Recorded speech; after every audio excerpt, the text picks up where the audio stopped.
All right, little wine drinking people. Today is Friday, the 24th of November. Hope you had a happy Thanksgiving. We've been just busy as heck here at the store. That's why this is our first email we've got out this week. Just a few tastings to get through, and then we're pretty much done for the year here. And this one just snuck up on us on the calendar, the dinner with Joseph Swan Vineyards. And this is a historic winery in Sonoma. And Joe Swan himself has passed away, I think 1989 he passed away. But it's going to be great to have Rod Berglund here. The next best thing, you know, he worked with Joseph Swan during his last harvest, 1987. And, well, Rod was encouraged to get into the wine business by the great Joe Swan and ended up marrying his daughter. So Joe became his father-in-law. Incestuous business, or, well, just that's the way it happened. And now he is the owner of Joseph Swan Vineyards.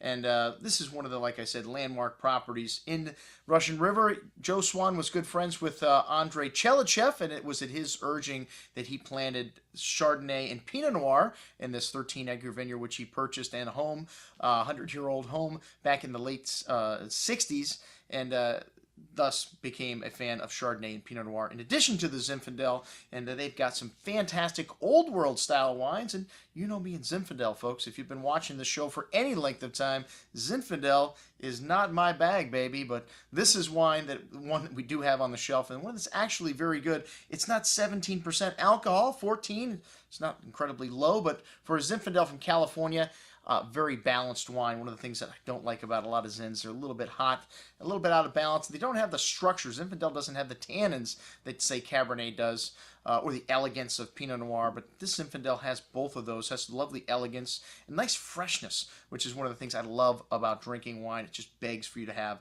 another glass. But, you know, Chardonnay and Pinot Noir are kind of what made Joe Swan famous, and he was one of the pioneers of Burgundian-style Chardonnays and Pinot Noirs in California. Like I said, in the late 60s, he got things started, and they've been making great Pinots ever since. We've got some great Pinot Noir and Chardonnay on the table tonight. Oliver has put together an incredible menu here to go with these wonderful mouth-watering wines. The Chardonnay, the Cuvée Trogois 2010, fresh juice. This one has just arrived in the markets. We've got a Pinot Noir Great Oak, which this is another new arrival here, 2009, a very good vintage for Pinot Noir and Chardonnay in Sonoma. And then some older vintage stuff, a Syrah Trenton Estate, and this is 2007 vintage, so it's got a little bit of bottle age to it. Syrah's got soft and smooth tannins anyway, so it drinks really nice on release.